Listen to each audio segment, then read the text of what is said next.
আসসালামু আলাইকুম প্রিয় দর্শক, welcome back to my YouTube channel. তো আপনারা দেখতে পাচ্ছেন যে এফসি ব্লগ চ্যানেল থেকে। তো মূলত আমি গাউসিয়া মার্কেটে গেলাম আর গাউসিয়া মার্কেটে কিছু কেনাকাটা করলাম আগের মতো।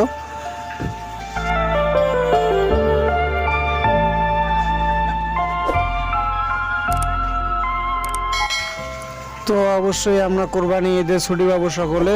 তো শুধু গার্মেন্টস শ্রমিকরা না, বিভিন্ন কর্মস্থান বিভিন্ন কর্মসংস্থান থেকে শ্রমিকরা ছুটি পাবো। আর সেই উপলক্ষে হয়তো বা কোম্পানির থেকে ছুটি দেবো, হয়তো বা 9-10 দিন ছুটি দেবো। তো সবাই আমরা দেশের বাড়িতে যাওয়ার চেষ্টা করব, কারণ মা বাবা ভাই বোন অনেক আত্মীয় স্বজন আছে, তাদের সাথে দেখাশোনা করব। তো আমরা ভালোভাবে যেন পৌঁছতে পারি, সবাই সকলের জন্য দোয়া করবেন।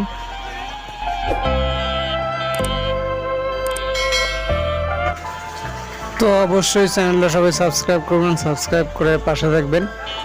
তো মূলত এটা হলো গাউসিয়া মার্কেট। তো অনেকদিন পর গাউসিয়া মার্কেটে গেলাম আগের মতো কিছু কেনাকাটা করার জন্য। তো ধন্যবাদ।